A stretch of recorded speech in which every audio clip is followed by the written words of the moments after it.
Welcome back to Storywave. This is Skadi, a continuation of the previous week's story, The Stealing of Iduna.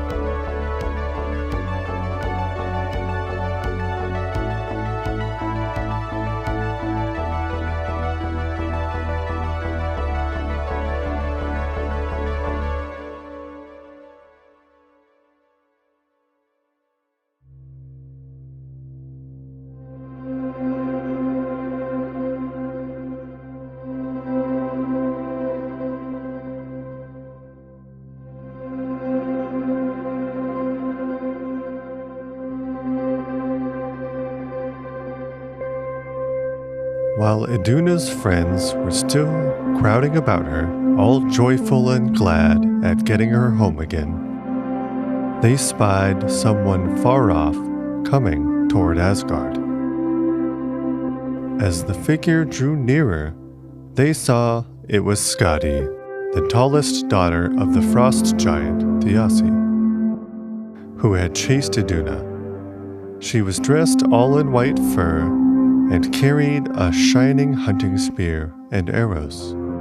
Slung over her shoulder were snowshoes and skates, for Skadi had come from her mountain home in the icy north. Very angry about the loss of her father, she had come to ask the Æsir why they had been so cruel to him. Father Odin spoke kindly to her, saying, "We will do honor to your father by putting his eyes in the sky, where they will always shine as two bright stars. And the people in Midgard will remember the Æsir whenever they look up at night and see the two twinkling lights. Besides this, we will also give you gold and silver." But Skadi, thinking money could never repay her for the loss of her father, was still angry. Loki looked at her stern face, and he said to himself, "If we can only make Skadi laugh, she will be more ready to agree to the plan." And he began to think of some way to amuse her. Taking a long cord, he tied it to a goat.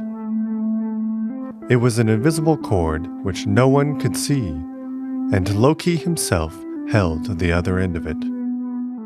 Then he began to dance and caper about, and the goat had to do just what Loki did.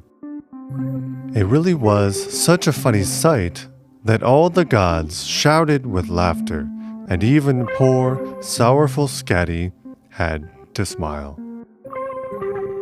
When the Æsir saw this, they proposed another plan. Skadi might choose one of the gods for her husband, but she must choose from seeing only his bare feet.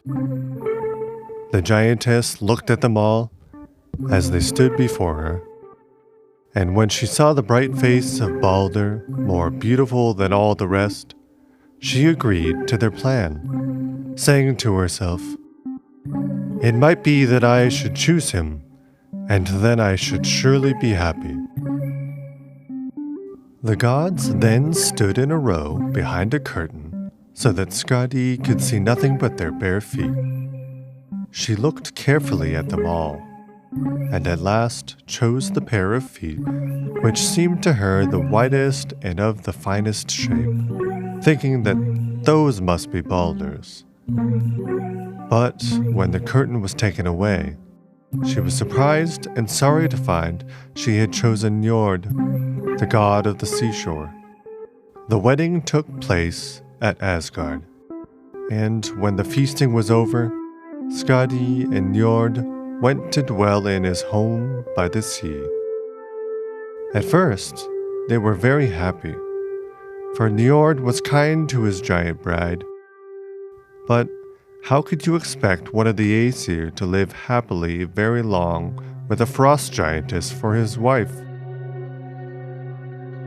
Skadi did not like the roar of the waves, and hated the cries of the seagulls and the murmur of the gentle summer winds.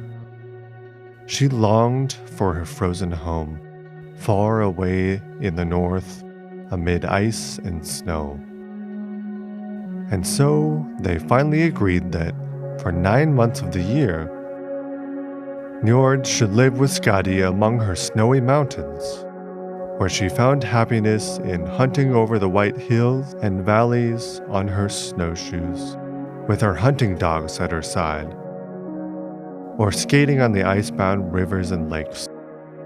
Then, for the 3 short months of summer, Skadi must live with Njord in his palace by the sea, while he calmed the stormy ocean waves and helped the busy fishermen to have good sailing for their boats.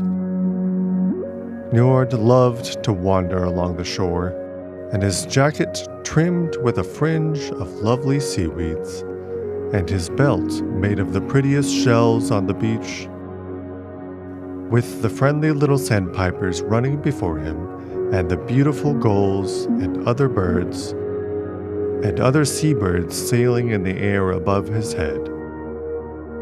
Sometimes he loved to sit on the rocks by the shore, watching the seals play in the sunshine, or feeding the beautiful swans, his favorite birds.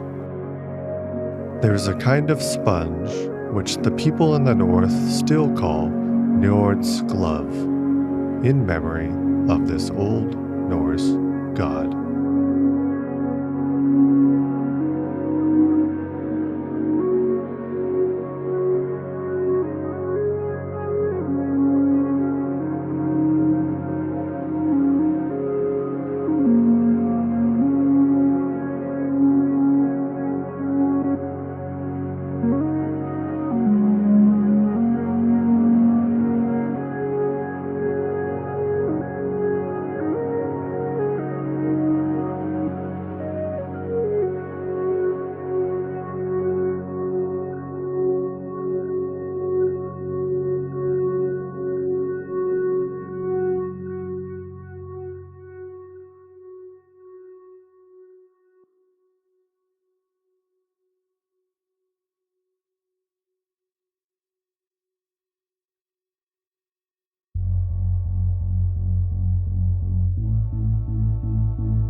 Thanks for listening to another episode of Storywave.